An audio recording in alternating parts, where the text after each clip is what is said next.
हाँ बच्चों, मैं आपको एक बार ध्यान दिला दूं कि जो मैं पढ़ा रहा था इससे पहले लगभग 20 वीडियो मैंने जो डाला वो व्याकरण का है। अब व्याकरण के बाद आपके संस्कृत में दो खंड हैं, एक व्याकरण खंड है और एक खंड है साहित्य संबंधित। साहित्य संबंधित में के बारे में आज मैं नए तरीके से एक नई वीडियो डाल रहा हूँ, जिसको आपको ध्यान से सुनना, देखना और करना है। सुनने में सबसे पहले यह ध्यान दीजिए कि जो साहित्यिक है वो 35 अंक का होगा। 35 अंक में से यह निश्चित किया गया है गद्य खंड का संदर्भ सहित हिंदी में अनुवाद जो आएगा ये 7 नंबर का आएगा। इसके बाद पाठ का सारांश, उसी गद्य के पाठ का सारांश जो आपके पाठ्यक्रम में निश्चित है उनका सारांश 4 नंबर का आएगा। पद्यांश, फिर उसमें हमने बताया ना कि गद्य, पद्य और नाटक 3 खंड है। तो गद्य से आपका 11 नंबर का पहले हो गया, 7 नंबर का वो व्याख्या हो गई, 4 नंबर का सारांश हो गया और पद्य से आपका हो जाएगा 15 नंबर का। 7 नंबर की व्याख्या आएगी और 3 नंबर का सुक्तियों की व्याख्या करने के लिए होगा संदर्भ और प्रसंग लिख करके, और 5 नंबर का एक श्लोक दिया रहेगा, उस श्लोक का संस्कृत अनुवाद कर देना होगा। ये 15 नंबर का हो गया। और अब आपको जो तीसरा खंड है उसे आस पाठ कहते हैं या नाटक, इसमें से 9 नंबर का आएगा और सब मिला करके 15 और 7 22, 15 5 20 2 22 और 9 22 9 ये मिला करके 35 अंक का सब आपका हो जाएगा। ये सारांश भी 4 नंबर का, 11 नंबर आपका हो गया गद्य से, 15 नंबर पद्य से और 9 नंबर आपका नाटक से। तो मैं आज नाटक के बारे में आपको बता रहा हूँ, इसका संपूर्ण वीडियो मैं डाल करके एक तरफ से समाप्त करूंगा। इसे विशेष रूप से अध्ययन करिए ताकि ये 9 नंबर में से 9 नंबर आपको मिल सके। अब इस 9 नंबर में 2 चीजें आएंगी। 4 नंबर का आपका कोई व्याख्या नहीं करना है। जो पाठ लिखा है उसमें अनेक प्रकार के पात्र होते हैं, कई बार हमने आपसे चर्चा किया है, कहानी हो, उपन्यास हो, तो उनमें कोई न कोई पात्र रहते हैं, कोई नहीं बहुत से पात्र रह सकते हैं। उन पात्रों का चरित्र चित्रण आता है 4 नंबर का, और लघुत्तरी प्रश्न आते हैं। 2 प्रश्न आते 3 है, 2 करना होता है 2 नंबर का, और 1 नंबर का आपको भरने के लिए या एक शब्द में उत्तर देने के लिए आता है। इस तरह से 9 नंबर का आएगा। 9 नंबर से में से आज जो सबसे इम्पोर्टेंट परीक्षाओं में पिछले साल नहीं पूछा गया था, इस साल पूछा जा सकता है, इसकी तैयारी कर डालिए। इस पाठ का नाम है महात्मना स्मरणानि। महात्मा जी के संस्मरण। संस्मरण क्या होते हैं? उनके बारे में जो मैंने सुना है या जाना है या जो मुझे याद है। तो इस पाठ का नाम है महात्मा जी के संस्मरण, अर्थात महात्मना स्मरणानि, संस्मरणानि। पाठ का सारांश गांधी जी का चरित्र चित्रण। अब चरित्र चित्रण में भी थोड़ा सा मैं आपको डिफाइन कर दूं। किसी का भी चरित्र चित्रण हो सकता है, हम लगभग रोज चरित्र चित्रण करते हैं। अपने घर में माता जी का है, पिताजी का है, भाई का है, समाज का है, देश के प्रधानमंत्री का है, अपने जिले के डीएम का है, कलेक्टर का है, पुलिस का है, किसी का भी चरित्र चित्रण। चरित्र चित्रण का अर्थ होता है किसी व्यक्ति के व्यक्तित्व की पॉजिटिव, धनात्मक या ऋणात्मक व्याख्या। हर मनुष्य के जीवन में ये दोनों चीजें होती हैं। ऐसा नहीं कि कोई आदमी धनात्मक अर्थात उसके गुणों की विशेषता पॉजिटिव या धनात्मक होती है, या उसके गुणों की विशेषता ऋणात्मक या निगेटिव होती है। दोनों चीजें होती हैं। उसमें से दोनों का जब हम आलोचना करते हैं, एक तरह से तो आलोचना करते हैं, लेकिन चरित्र चित्रण भी लिखते हैं तो दुर्गुणों को भी लिखते हैं, गुणों को भी लिखते हैं। सामान्य रूप से इन्हीं को हम चरित्र चित्रण कहते हैं। अब जैसे महात्मा गांधी या किसी के बारे में आप लिखते हैं तो उनके गुणों में के बारे में तो जान ही लेते हैं, लेकिन उससे पहले हम महात्मा गांधी, चूंकि इन्हें राष्ट्रपिता भी कहा जाता है, तो इनके कुछ प्रमुख बिंदु हैं जो आपके सामने रख रहे हैं। इनका पूरा नाम था मोहनदास करमचंद गांधी। ये करमचंद गांधी थे, इनके पिता का नाम मोहनदास था। ये गुजरात में जोड़ करके कहा जाता है इस तरह से मोहनदास करमचंद गांधी। इनका जन्म 2 अक्टूबर 1869 में हुआ था। पोरबंदर गुजरात प्रदेश में पड़ता है। पिता का नाम करमचंद गांधी था, माता का नाम पुतलीबाई था, पत्नी इनकी कस्तूरबा गांधी थी और मृत्यु इनकी 30 जनवरी 1948 को हुई। यहाँ हमने मृत्यु की चर्चा किया है। मृत्यु किन कारणों से हुई है? नाथूराम गोडसे ने गोली मारा था और राजनीतिक बातें थी, लेकिन उनकी चर्चा लिखते समय नहीं करा, आप जानते रहिए। अब गांधी जी की विशेषताएं। गांधी जी की विशेषताएं हमने यहाँ 7 हेतुओं में बांटा है। आप इसको 8 में बांट सकते हैं, 10 में भी बांट सकते हैं, 5 में भी बांट सकते हैं, या आपके ऊपर आत्मनिर्भर करता है। अब जैसे सत्यवादी, गांधी जी सत्यवादी थे। क्यों? उनके जीवन की तमाम आप घटनाओं को पढ़ेंगे तो आपको लगेगा इस सत्यवादी बनने का पहला कारण है कि किसी भी चीज के हमारे अंदर गुणों का जो आविष्कार होता है उसका कारण होता है पर्यावरण। परिवार शब्द होता है, परिवार माने चारों ओर से घिरा हुआ, अर्थात जिस वातावरण में मेरा लालन पालन पोषण या जिस तरह के स्थान पर हमारा रहना होता है वह उस व्यक्ति पर उसका असर पड़ता है।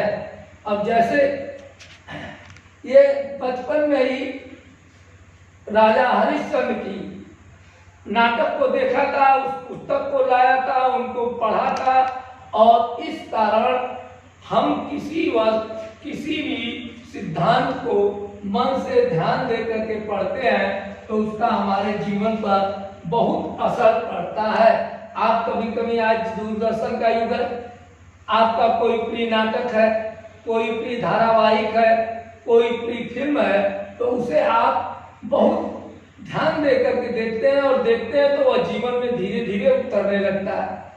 सहिष्णुता यानी सहन करने का गुण। अब जैसे हम देखते हैं हमारे माता पिता और परिवार के जन अधिकारी किसी भी घटना दुर्घटना पर वो सहन करने की क्षमता रखते हैं, इस कारण उनके अंदर सहिष्णुता का होता है। अब सहन करने का क्षमता का अधिकार ये नहीं है कि कोई हमारे साथ अन्याय करे तो उसे भी हम सहें, लेकिन उसको हम सिद्धांत के आधार पर तौर तरीके से उसका उत्तर दें। स्वाभिमानी, स्वाभिमानी का अर्थ क्या है? अपने देश, अपने राष्ट्र और अपने व्यक्तिगत गुण का रक्षा करना। उग्रवाद का विरोध, क्योंकि महात्मा गांधी नेता थे, राष्ट्रपिता थे, देश में उस समय अंग्रेजी शासन होने के कारण भारतीयों के साथ दमनकारी नीतियों का बड़ा विरोध किया जाए। जैसे सड़कों पर कालों के साथ गोरे लोग नहीं चलेंगे, ट्रेन से गोरे लोग यात्रा नहीं करेंगे, ये तमाम चीजों का इन्होंने विरोध करना शुरू किया और उग्रवाद का इन्होंने विरोध किया। विदेशी वस्त्रों की होली, हमारे वस्तु हमारे देश के संसाधन ले जा करके अंग्रेज अपने देशों में उन वस्तुओं का निर्माण करते थे, अपने यहाँ का मोहर लगा करके हमें दूने दाम पर बेचते थे। इस नाते उस चीज का, उन उद्योगों का विकास भारत देश में हो, इसके लिए उन्होंने काम किया। और विदेशी वस्त्र जो दूसरे देश से वस्त्र बन करके आते थे उसको उन्होंने होली जलाई, उसके जगह पर खादी वस्त्र बनाया। उन्होंने एक वाक्य लिखा, खादी वस्त्र नहीं विचार है। वस्त्र तो कहीं से मिल सकता है, लेकिन अगर विचार बदल जाए तो देश के मामले में यह बहुत बड़ी बात होती है। भारतीय राष्ट्रीय महासंघ की स्थापना, जब भारत में कोई शासन नहीं चल रहा था, कांग्रेस की स्थापना हुई 1985 में।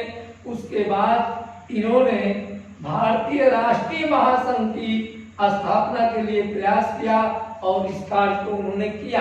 भारत भ्रमण, भारत की वास्तविक स्थिति जानने के लिए रघुपति राघव राजा राम जी का सिद्धांत था, उन्होंने पूरे देश का भ्रमण करके भारत की वास्तविक स्थिति को जाना। अब इन सारी हेडिंगों के माध्यम से, अब जैसे सत्यवादी, उनको परीक्षा में आचार्य जी, अध्यापक, टीचर नकल कराना चाहते थे, कई बार प्रयास किया, केटल और शुद्ध नहीं लिख पाए, लेकिन उसको उन्होंने अपने जीवन में नहीं उतारा। ये अफ्रीका में गए, अफ्रीका में इनको सहिष्णुता का एक उदाहरण, इनको अफ्रीका में भारतीयों को भारतीय कुली कहा जाता था और इनको कुलियों का नेता कहा जाता था, कुलियों का लीडर। लेकिन फिर भी इन्होंने सहन करके अफ्रीका में तमाम तरह के परिवर्तन को किया। स्वाभिमानी, इन्होंने फर्स्ट डिवीजन का ट्रेन का टिकट लेकर के यात्रा कर रहे थे। उस समय विदेश में थे, विदेशी व्यक्ति आया, काला देख करके इनको ठंड की रात में उतार दिया। स्टेशन पर इन्होंने रुक करके सारे सहन को, ठंडी को सहन किया, रात भर जगे रहे, लेकिन अपने स्वाभिमान को झुका करके उसके पैरों पर नहीं गिर रहा है तो मुझे लेते चलिए। उग्रवाद का विरोध, जब अंग्रेजों ने यहाँ तमाम प्रकार के नियम बदलने लगे, संपत्ति से लेकर के स्वावलंबन तक, तो उनका विरोध किया। व्यापार इन देशों से दूसरे देशों में जाने लगे तो इन्होंने चरखा संचालन किया। भारतीय राष्ट्रीय महासंघ की अर्थात भारतीय मजदूर व्यक्ति, जवान, युवा सबको जोड़ने के लिए इन्होंने प्रयास किया और भारत भ्रमण करके इन्होंने एक जगह से दूसरे जगह विदेश तक जाकर के इन्होंने पूरी अपने सिद्धांत का प्रतिपादन किया। इस तरह से महात्मा गांधी जी का जीवन परिचय या चरित्र या विशेषताएं परीक्षाएं में चरित्र चित्रण ही करके पूछा जाता है। इसे लिख करके इन हेडिंगों को हमने जो उदाहरण दिया उनके साथ आपको लिखना। अब दूसरा इसका पार्ट जो आता है वह आपके श्यामपट पर लिखा हुआ दिखाई दे रहा है, प्रश्न उत्तर। तो हमने यहाँ प्रश्न नहीं लिखा है, उत्तर लिखा है। प्रश्न इसलिए नहीं लिखा है कि श्यामपट पर जगह भी ज्यादा लगेगी और उत्तर में प्रश्न छिपा हुआ है। अब जैसे देखिए, पहला ही प्रश्न है, महात्मा पूर्ण नाम मोहनदास करमचंद गांधी आशी।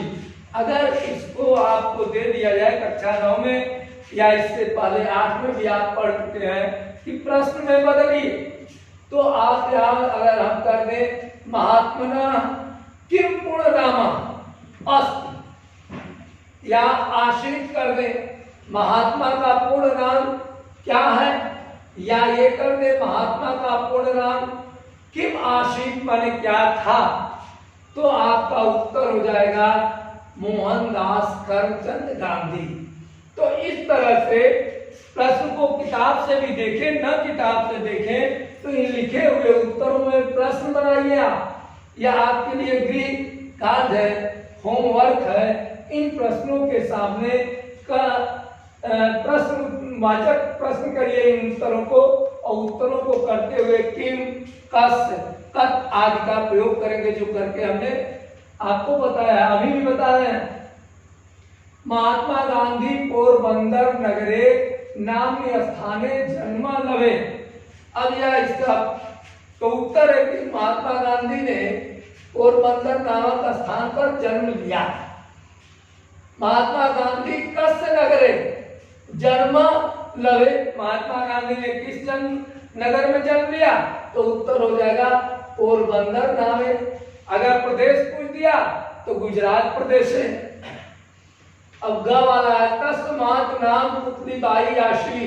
अब उनके माता का नाम पुतलीबाई था। प्रश्न आएगा महात्मा गांधी मातु नाम कस्य आसी, महात्मा गांधी के माता का नाम क्या था, तो वहां आप लिखेंगे पुतलीबाई आशी। सा स्वभावेन मधुरा धर्मता आशी। ये 7 शब्द जो प्रयोग किया गया है ये माता के लिए प्रयोग किया गया है। इम्तिहान में प्रश्न आपकी किताब में इसी तरह से दिया, इसलिए मैंने लिखा है। इम्तिहान में ये भी हो सकता है पुतलीबाई स्वभावेन कस्य आशी, तो सा माने या माता, माता स्वभाव से कैसी थी, कस्य आशी, तो उत्तर हो जाएगा मधुरा धर्मरता। वो मधुर और धर्म रता माने धार्मिक प्रवृत्ति की थी। महात्मा गांधीना पिता धर्मात्मा निर्भीक सदा च अप्रमण सत्यवीर धीर गंभीर गत गर्व मानी धनी च आशी।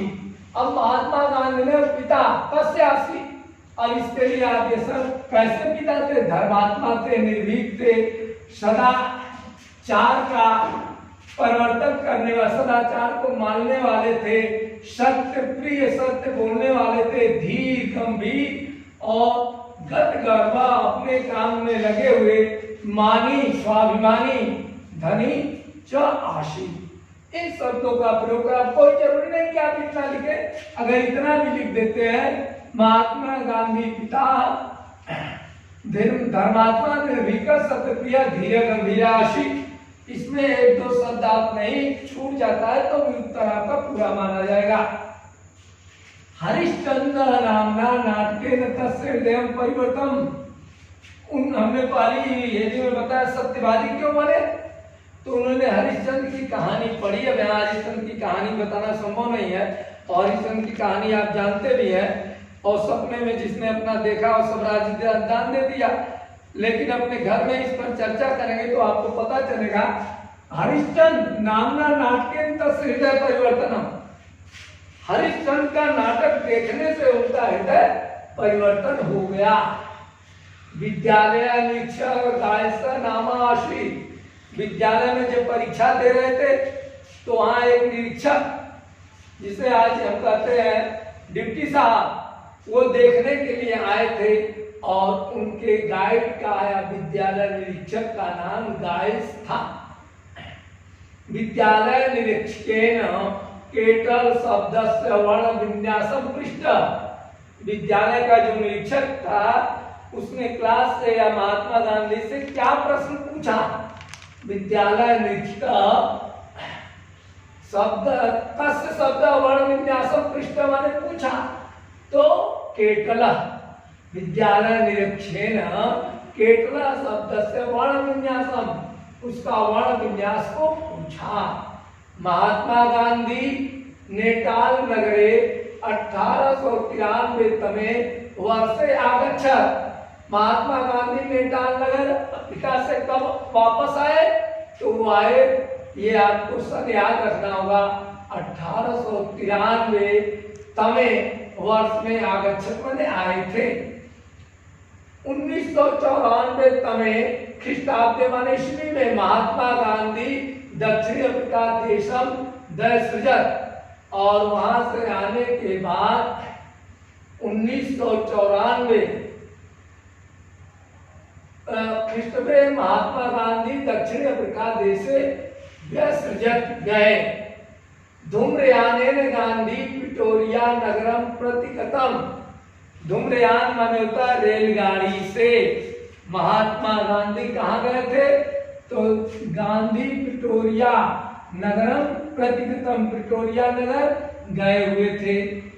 हे रामा इति उच्चारण महात्मा गांधी स्वर्ग जगामम, हे राम या क्या बोलते हुए व्यक्ति मरता है तो अगर उसके मुंह से कोई आवाज निकलती है तो उस समय जो इनका जब देहांत हुआ, इनको गोली लगी, तो उनके मुंह से हे राम शब्द का उच्चारण हुआ, और इस तरह से हे राम बोलते हुए स्वर्ग को चले गए। इन प्रश्नों को देख लेना, उत्तर यहाँ पर है, प्रश्न भी मैंने बता दिया। अब कुछ बहुविकल्पी सब प्रश्न आएंगे। बहुविकल्पी प्रश्नों में आपको प्रश्न रिक्त स्थान के लिए आएगा, या एक प्रश्न पूछ दिया जाएगा, उसका उत्तर एक होगा, उसमें उत्तर रहेगा, आपको उत्तर का चयन करना होगा। जैसे महात्मा गांधी, अब यार ये रिक्त स्थान है, इस रिक्त स्थान पर जन्म लवे पोरबंदर नगरे। महात्मा पितृनामा आशीष करमचंद गांधी, जो हमने यहाँ लिखा है, पितेव मोहनदास सत्यप्रिय निर्भयो जाता। मोहनदास, अब मोहनदास कैसे थे? इनके पिताजी पितेव सत्यप्रिय निर्भयो जाता, इनके पिता सत्यप्रिय और निर्भय थे। नाट्येन अयम हरिश्चंद्र एवं सत्य से संबंध, च भौतुम चाप्काम इच्छति। इनके सत चरित्र से पढ़ा, इनके चरित्र पर पढ़ा, उसको देखने का प्रभाव, हरिश्चंद्र नाटक को देखने का प्रभाव भौतुम इनके सत चरित्र पर पढ़ा। मोहनदास इतस्य वर्ण विन्यास कुतः, हमने अभी बताया, वहां उत्तर लिखा है मोहनदास से वह जो आया हुआ था किस शब्द का वर्ण विन्यास पूछा, तो इसमें लिख देंगे आप केटला। तमें ख्रीष्टाब्दे अप्रैल मासे मुंबई महानगरा, ये किस ईस्वी में अप्रैल महीने में बंबई महानगर आए, तो पीताम आरूढ़ नेटाल नगरे वाराज 1800 का, ये बहुत इंपॉर्टेंट है, ये कई बार परीक्षा में आ गया। तो 1893 में ये नेटाल नगर से आरोह करके आए हुए थे। दृश्यम दक्षिणी अफ्रीका देशे दृष्ट मनेना, दृश्य को, दक्षिणी अफ्रीका के दृश्य को देख करके इनके मन में क्या आया, ये जब दक्षिणी अफ्रीका पहुंचे तो वहां मजदूरों के साथ, मजदूर अधिकारियों के साथ जो व्यवहार होता था उसको देख करके इनके मन में क्या हुआ, अति पीड़ा करा, बहुत पीड़ा हुई अपने भाइयों को, अपने मजदूरों को, अपने भारतीयों के साथ अफ्रीका के व्यवहार को देख करके, क्योंकि अफ्रीका में उस समय दास प्रथा चलती थी। गांधी महाशय उपदिशत विशेष स्थाने, उस गांधी महाशय ने उपदिशत, क्या उन्होंने उपदेश दिया, विद्वेषम स्थाने, जहां पर विद्वेष, ईर्ष्या और दाह हो उस जगह पर हमें क्या पैदा करना चाहिए, प्रेमाच्छम, प्रेम को, विद्वेष और ईर्ष्या के जगह अगर हम प्रेम को पैदा करें, लोगों से प्रेम करें, तो हमारे सारे समस्याओं का समाधान हो सकता है। इसके बाद किताब में और प्रश्न है, जैसे जिनको हम पढ़ रहे हैं उत्तर हमने यहाँ दे दिया है। जैसे है अद्यतन इव गांधी काले अपितांते उग्रवादिना समस्या सी, उस समय सबसे अधिक समस्या किस प्रदेश में थी, जिस समय महात्मा गांधी भारत में आए या भारत में थे, उस समय उग्रतावाद किस देश में सबसे, किस राज्य में सबसे अधिक था, क्योंकि देश स्वतंत्र नहीं हुआ था, तो वो देश, वह प्रदेश असम है। असम राज्य में सबसे अधिक उग्रवादिता की समस्या थी। फिर देखिए आपको 10वां प्रश्न है, जिसका उत्तर हमने कांग्रेस लिखा है।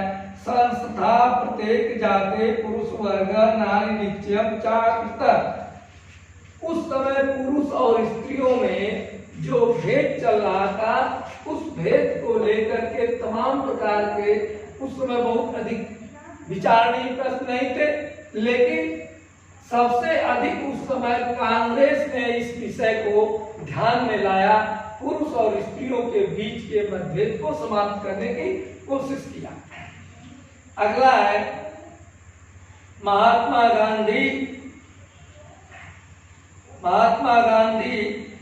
मासान गांधी महाशय परिभ्रमत अनेकानि मासानि, अनेक मासों में महात्मा गांधी कहां पर परिभ्रमण किए, तो सबसे देश इन्होंने अफ्रीका देश में कई महीनों तक इन्होंने भ्रमण किया। महात्मा स्मरण पाठ की कथा किस नाटक पर आधारित है। अब जो ये पाठ का नाम है, या जो पाठ का नाम है, यह पूछ रहा है कि यह किस कथा पर आधारित है। तो एक बापू महात्मा गांधी को ही कहा जाता था। बापू एक पुस्तक है, उस पुस्तक के आधार पर इस पाठ को यहाँ प्रस्तुत किया गया है।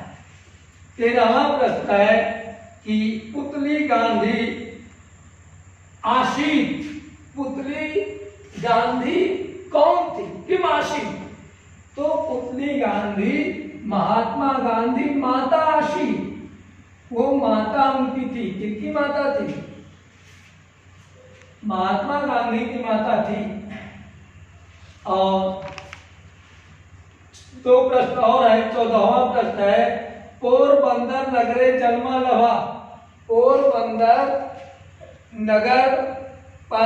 नगर में कौन जन्म लिया? तो गांधी। गांधी का ही जन्म पोरबंदर में हुआ था। यहाँ पर आप देखेंगे तो ये लिखा गया है। और ये गाइस कौन था? यह गाइस का निरीक्षक था। इसके बारे में पूछा गया है। विद्यालय निरीक्षक आशी। तो यहाँ आप देख रहे हैं कि विद्यालय निरीक्षक गाइस आशी।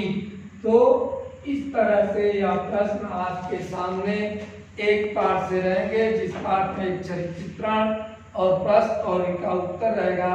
अब इसे ध्यान से देख करके कॉपी पर लिख करके याद करने का प्रयास किया जाए।